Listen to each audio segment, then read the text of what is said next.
Number 9. Ford Falcon.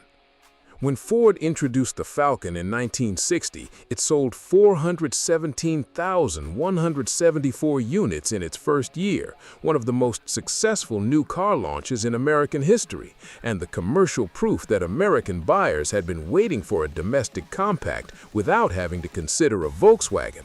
The Falcon had no direct competition from Detroit when it arrived. It was simply the first American compact that worked, and the market responded with the kind of numbers that validated everything Ford had wagered on the concept. By 1963, the Falcon was fully established as one of the most common cars in America's roads, the practical, affordable domestic choice for the buyer who needed transportation, not a statement. The Falcon's other legacy was less visible, but arguably more consequential. It provided the platform and components from which the Ford Mustang was built in 1964. The car that a generation of American families drove to work and to the grocery store in the early 1960s was also the car whose bones gave birth to the most culturally significant Ford ever produced. The Falcon is at number 9 because it's the unsung hero of Detroit, the practical daily driver that kept America moving while secretly donating its bones to create the Mustang that stole all the glory. Number 8. Chevrolet Nova. The Chevrolet Nova, originally sold as the Chevy 2 before the Nova nameplate became dominant, was the compact American car that General Motors built specifically to compete with the Volkswagen Beetle and the Ford Falcon.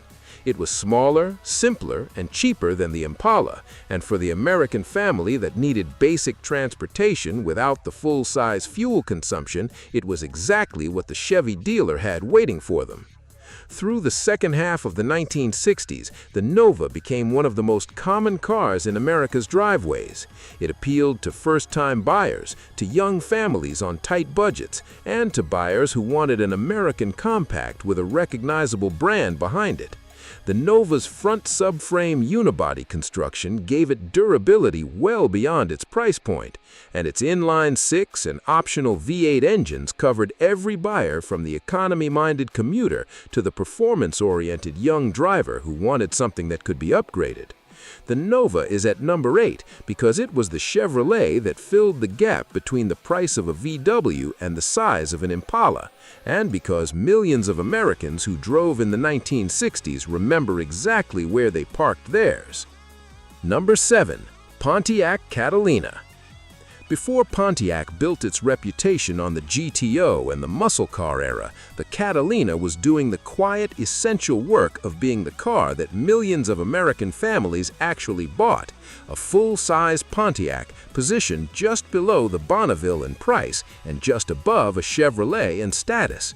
It was the perfect sweet spot for the family that wanted to look a little fancier than their neighbors without destroying the household budget. The Catalina was Pontiac's volume seller, and volume it delivered. Throughout the 1960s, the Catalina outsold every other Pontiac nameplate, moving hundreds of thousands of units annually, and establishing itself as a permanent fixture in the suburban driveways that were rapidly expanding across post-war America. Its wide-body, V8 engine options, and bench seat front to back gave it the full-size family utility that the decade's growing households required. The Catalina is at number 7 because it was the Pontiac that your father's generation bought when they moved to the suburbs, had children, and needed something that projected the quiet confidence of having made it, without the Bonneville's price tag making the statement too loudly. Number 6. Plymouth Fury.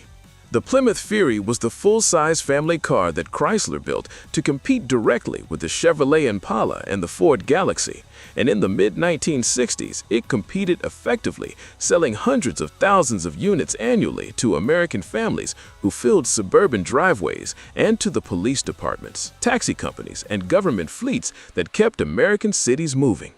The Fury was built like a brick house, offering bulletproof reliability and an interior so massive you could stretch your legs out like you were sitting in your own living room. The name Fury carries a specific pop culture legacy from Stephen King's novel Christine, but that association arrived in 1983 when the car had already been out of regular production for years. In the 1960s, the Plymouth Fury was the large American car that families from the Midwest to the South owned without irony, drove without drama, and replaced when the miles required it. The Fury is at number 6 because it was the Chrysler product in the driveway of every third American family that didn't specifically choose a Ford or a Chevrolet, and because its police interceptor reputation made it one of the most recognized cars on American roads throughout the decade. Number 5. Chevrolet Chevelle.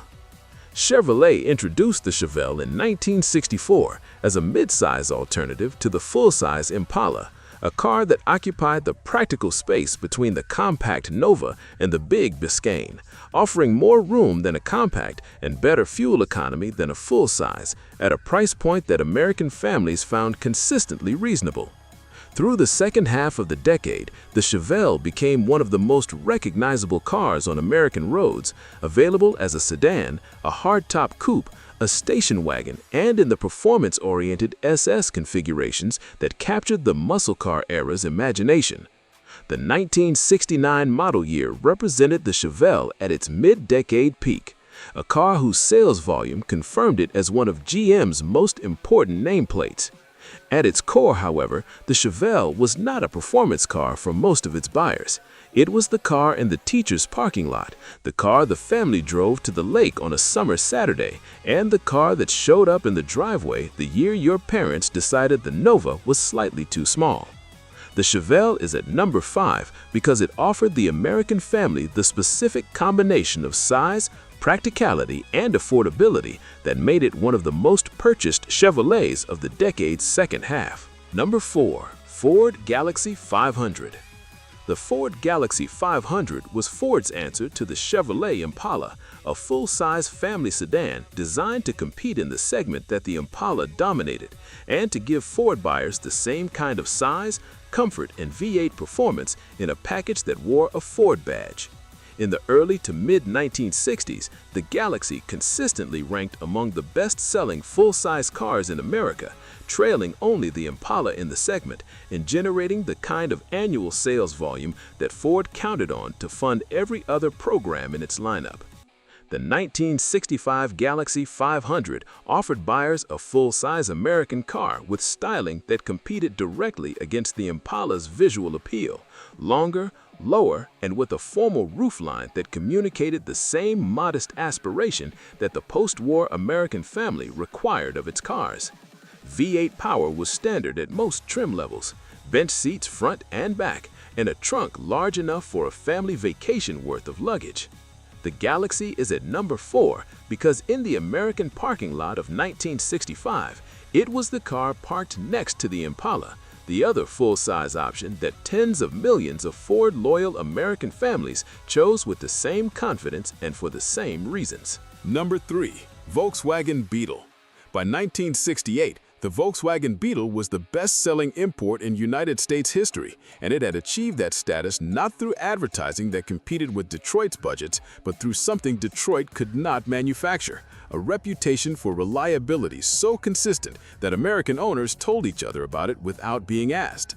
The Beetle needed no endorsement from automotive journalists. Every owner who put 100,000 miles on one and drove it home was the endorsement.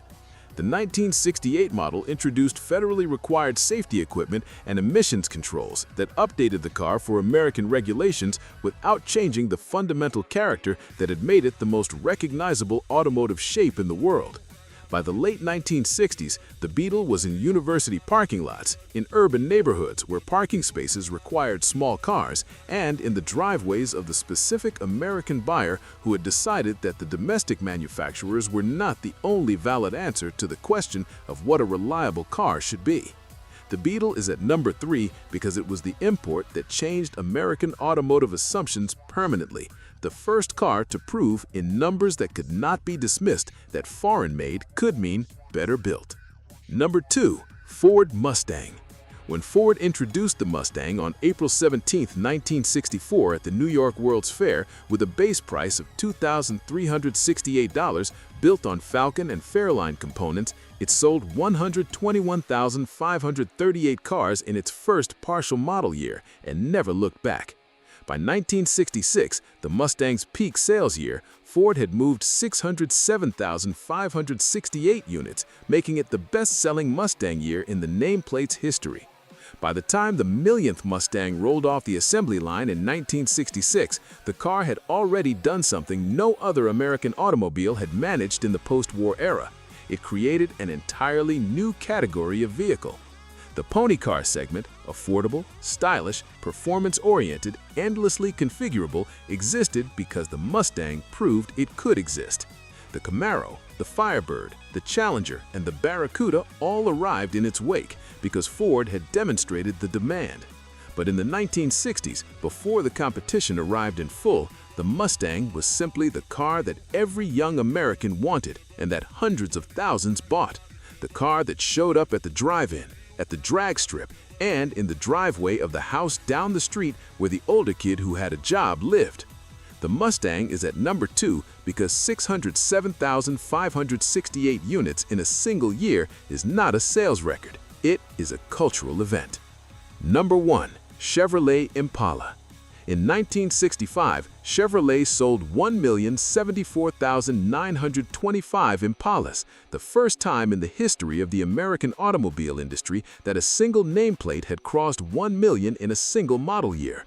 That record has not been broken since, not by the F-150 in its peak truck years, not by any import, not by any domestic car produced in the 6 decades that followed.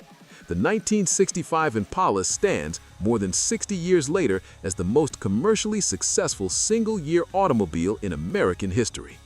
That number represents something beyond a sales statistic. 1 million families chose the same car in 12 months, meaning that in 1965, 1 out of every 12 American households bought a new Impala.